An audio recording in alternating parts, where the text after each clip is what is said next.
Assalamualaikum warahmatullahi wabarakatuh. Selamat pagi Bapak Ibu dan teman-teman sekalian. Jumpa lagi bareng saya Kang Abi. Pada kesempatan pagi hari ini saya akan men-share ada satu informasi terbaru tentang update dan sinkronisasi Dapodik untuk semua jenjang. Silahkan Bapak Ibu simak, mudah-mudahan ada manfaatnya. Jangan lupa di like dan di subscribe. Bapak Ibu dan teman-teman sekalian, ada informasi terbaru resmi melalui surat edaran dengan nomor surat 5334 garis miring C garis miring KS titik 01 titik 00 2023 tentang update dan sinkronisasi Dapodik. Nah, surat ini Bapak Ibu ditunjukkan untuk Kepala Dinas Pendidikan Provinsi, Kepala Dinas Pendidikan Kabupaten Kota seluruh Indonesia. Nah, sebenarnya surat ini ditunjukkan untuk Kepala Dinas Pendidikan Provinsi dan Kepala Dinas Pendidikan Kabupaten atau Kota se-Indonesia.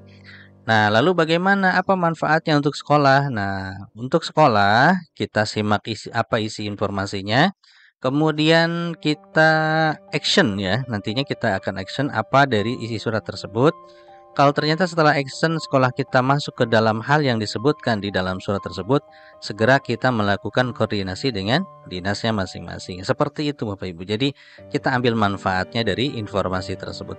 Baik Bapak Ibu dan teman-teman sekalian, sekarang kita bahas isi dari surat edarannya. Nah, di sini resmi dari Kementerian Pendidikan Kebudayaan, Riset dan Teknologi, surat edaran dengan nomor 5334 garis miring C garis miring KS garis titik 01 titik 00 garis miring 2023 tentang update dan sinkronisasi Dapodik. Yang terhormat Kepala Dinas Pendidikan Provinsi, Kepala Dinas Pendidikan Kabupaten Kota seluruh Indonesia. Dalam rangka peningkatan akurasi dan keterpaduan data untuk persiapan, pelaksanaan, dan evaluasi asesmen nasional tahun 2023 secara terpadu di seluruh satuan pendidikan, dengan hormat kami mohon bantuan saudara terkait hal-hal sebagai berikut. 1. Memastikan semua satuan pendidikan di wilayah kewenangan masing-masing agar melakukan update dan sinkronisasi Dapodik serta verifikasi status satuan pendidikan apabila ditemukan terdapat satuan pendidikan yang selama 2 semester atau lebih tidak melakukan update dan sinkronisasi Dapodik, serta sudah tidak terdapat kegiatan belajar mengajar agar dilakukan penutupan, ya.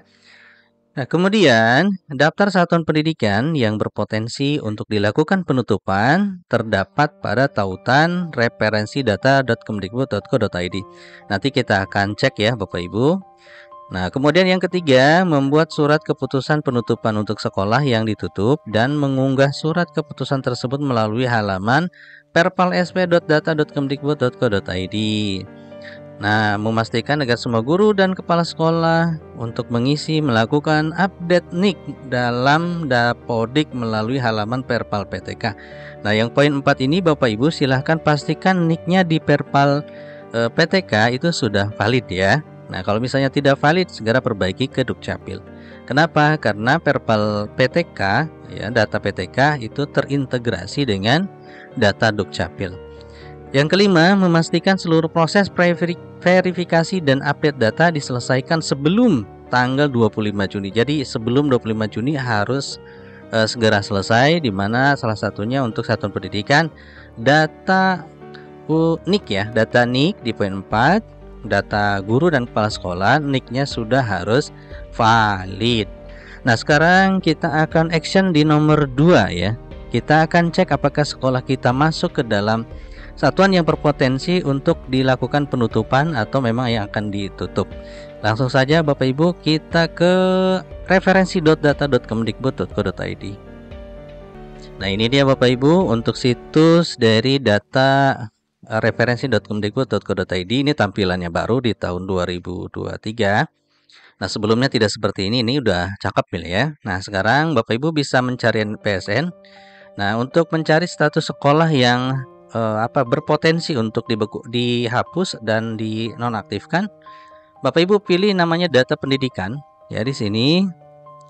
Kemudian pilih satuan pendidikan.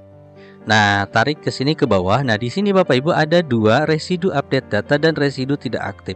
Nah, disinilah data sekolah-sekolah yang tidak aktif di tempat Bapak Ibu.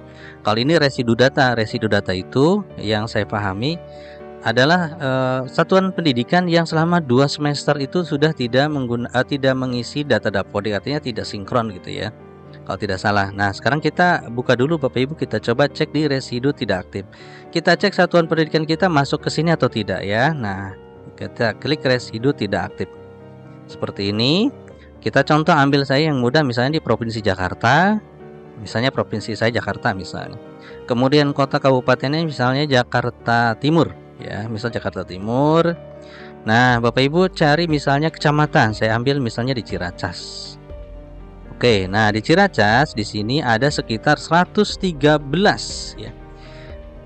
Nah, di sini daftar satuan pendidikan tidak aktif. Jadi sini ada ditampilkan satuan-satuan pendidikan yang tidak aktif.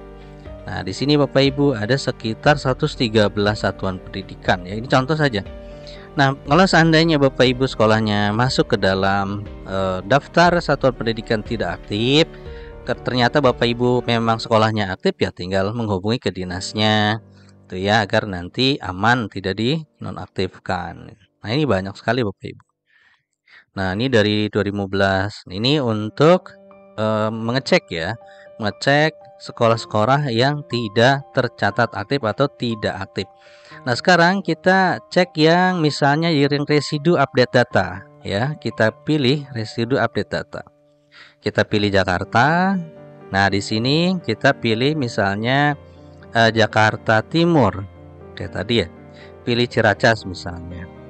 Nah, kalau yang ini Bapak Ibu, ini terdeteksi bahwa sekolah ini aktif tapi tidak apa ya namanya ya, tidak mengirimkan data Dapodik untuk beberapa semester. Di antaranya ada di sini disebutkan semester ganjil, semester genap ya. Di sini semester genap tidak mengirimkan. Kalau yang ini kan udah ngirim ternyata genap di tahun 2020 2021 ini kosong gitu ya. Nanti tinggal menghubungi dinasnya masing-masing saja dikomunikasikan gitu ya. Oke Bapak Ibu, itulah informasinya. Selamat mencoba. Silahkan dicek sekolahnya masing-masing ya, mudah-mudahan tidak masuk ke satuan pendidikan yang tidak aktif gitu ya. Karena kalau misalnya tidak aktif ya mungkin nanti bisa-bisa ditutup gitu ya. Baik, terima kasih. Itulah yang bisa saya sampaikan pada kesempatan pagi hari ini. Mohon maaf kalau ada salah kata dan apa yang saya sampaikan kurang tepat. Mohon maaf. Saya akhiri dengan Assalamualaikum warahmatullahi wabarakatuh.